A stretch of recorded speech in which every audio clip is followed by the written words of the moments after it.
अगर आपने मेरे चैनल को अब तक सब्सक्राइब नहीं किया है तो इस लाल बटन को दबाकर सब्सक्राइब ज़रूर करें और बगल में इस बेल बटन को ज़रूर दबाएं जिससे कि आपको आगे आने वाले सारे वीडियोस का अपडेट मिलता रहेगा। स्ट्रीट साइड दाबेली तो सभी ने खाई होगी, घर पर भी बनाकर खाई होगी। आज मैं आप लोगों के लिए लेकर आई हूँ एक अलग वैरायटी की दाबेली की रेसिपी। तो अगर आपको दाबेली वाला पाव ना मिले तो इस तरह से रोटी में दाबेली के मसाले को स्टफ़ करके रोटी दाबेली बना सकते हैं झटपट, जो कि बहुत ही टेस्टी लगती है। तो दाबेली बनाने के लिए सबसे पहले मैं मसाला बनाऊंगी, जिसके लिए ले लिया है 1.5 बड़े चम्मच धनिया। और इसके बाद इसमें मैं डाल दूंगी जीरा करीब 1 छोटा चम्मच और 4 से 5 दालचीनी के टुकड़े। फिर इसमें डाल देना है 1 बड़ा चम्मच सौंफ और 3 से 4 लौंग। आंच को एकदम धीमा करके इनको रोस्ट करना है। अब यहाँ पर मैंने करीब 5 से 6 कश्मीरी लाल मिर्च सूखी हुई ले ली है। इसे तोड़कर इस तरह से डाल दूंगी पैन में और इसे भी मसालों के साथ भून लेना है। ये मसाले भून जाए उसके बाद आखिर में इसमें डाल दूंगी सफ़ेद तिल 1 छोटा चम्मच।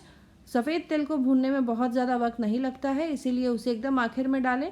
और फिर इस मसाले को ठंडा करके मसाला इसका पीस कर तैयार कर लेना है। तो यहाँ पर मसाला भूनकर तैयार हो गया है। मसाला भूनते समय इसमें मैं डाल दूंगी 1 छोटा चम्मच नींबू के फूल, नींबू का नमक भी इसे कहते हैं। और ये देखिए एकदम अच्छे से मसाला पिसकर तैयार हो गया है। इसे मैं एक बोल में निकाल लूँगी। इसके बाद इसमें मैं डाल दूँगी 2 बड़े चम्मच चीनी। इसे अच्छे से मिक्स कर लें।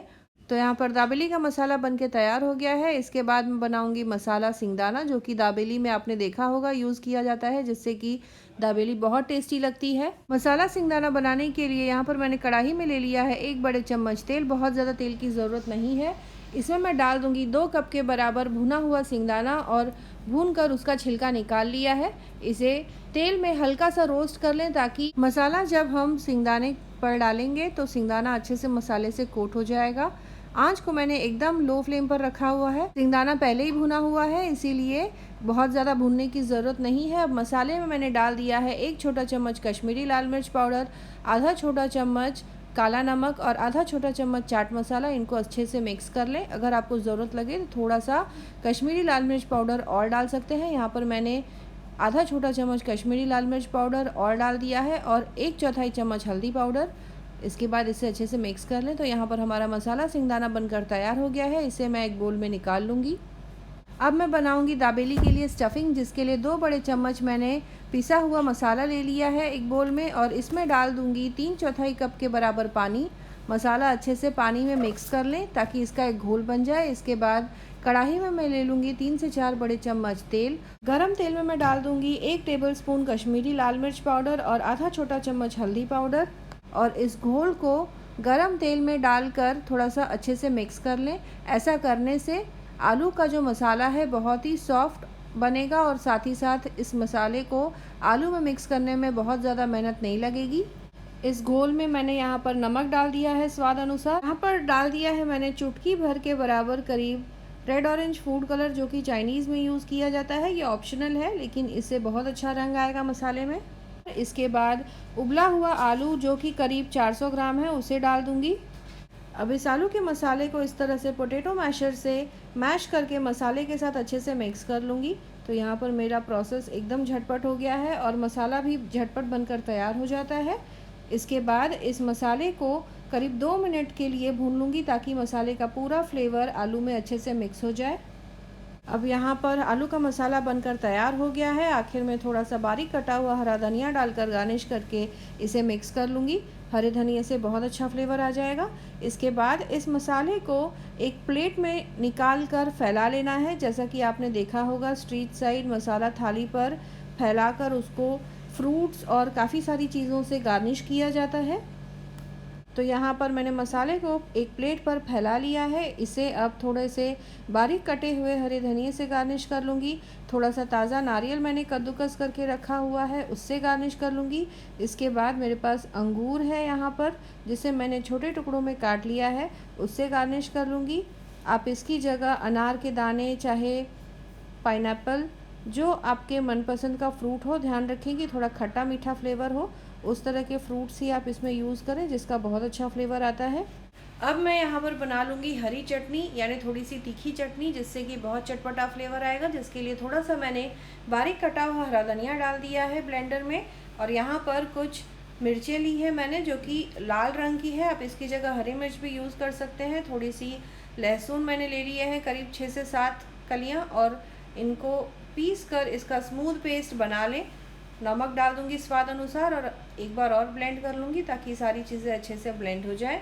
तो यहाँ पर स्पाइसी तीखी चटनी बनकर तैयार है। इमली की चटनी मेरे पास रेडीमेड पड़ी हुई है, आप इसकी रेसिपी मेरे चैनल पर देख सकते हैं। अब मैं बनाऊंगी रोटी दाबेली, जिसके लिए रोटी बनाकर मैंने पहले से तैयार रखी है, तो उसे मैं थोड़ा सा घी से पहले ग्रीस कर लूँगी। इसके बाद इस हरी चटनी को आधी रोटी पर फैला लूँगी और आधी रोटी पर फैलाऊँगी इमली की चटनी। तो इस तरह से अच्छे से फैला लें।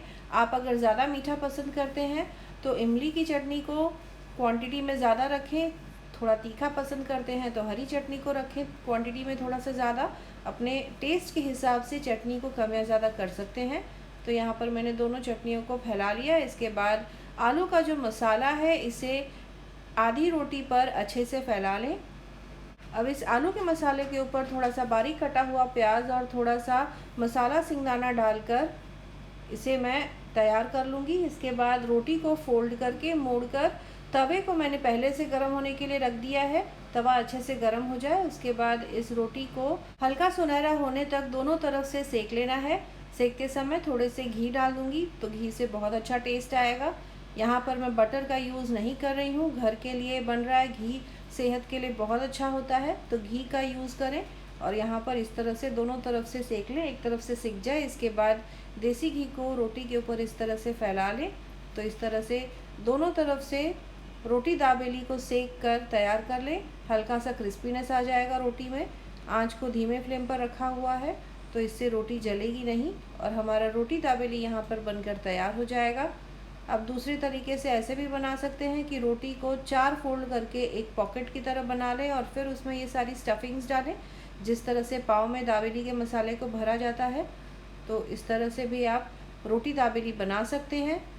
रोटी दाबेली बनकर तैयार हो जाए उसके बाद इसे मैं एक प्लेट पर निकाल लूँगी और एक कटर से इसे 2 भाग में काट लूँगी। सर्व करते समय इसे थोड़े से मसाला सिंगदाना, थोड़ा सा बारीक कटा हुआ प्याज और थोड़े से सेव के साथ सर्व करें। तो यहाँ पर मेरे पास आलू भुजिया है तो मैं आलू भुजिया के साथ इसे सर्व करूँगी, जिससे कि और भी चटपटा लगेगा ये। तो यहाँ पर रोटी दाबेली सर्व किए जाने के लिए तैयार है। आप इस तरह से बनाकर डिनर या लंच में या नाश्ते में इसे सर्व करें, बहुत ही टेस्टी लगता है और बच्चों का तो फेवरेट हो जाएगा ये, अगर आप उनको इस तरह से दाबेली बनाकर सर्व करेंगे तो ये देखिए एकदम पाव वाली दाबेली की तरह मसाले को किनारे से भी मैंने सेव से इस तरह से लगा लिया है। तो आप इस रेसिपी को ज़रूर ट्राई करें और कमेंट करें अपने एक्सपीरियंस के बारे में। अपने दोस्तों और रिश्तेदारों के साथ इस रेसिपी को ज़रूर शेयर करें। मिलते हैं अगले एपिसोड में इसी तरह से एक और नई टेस्टी रेसिपी के साथ।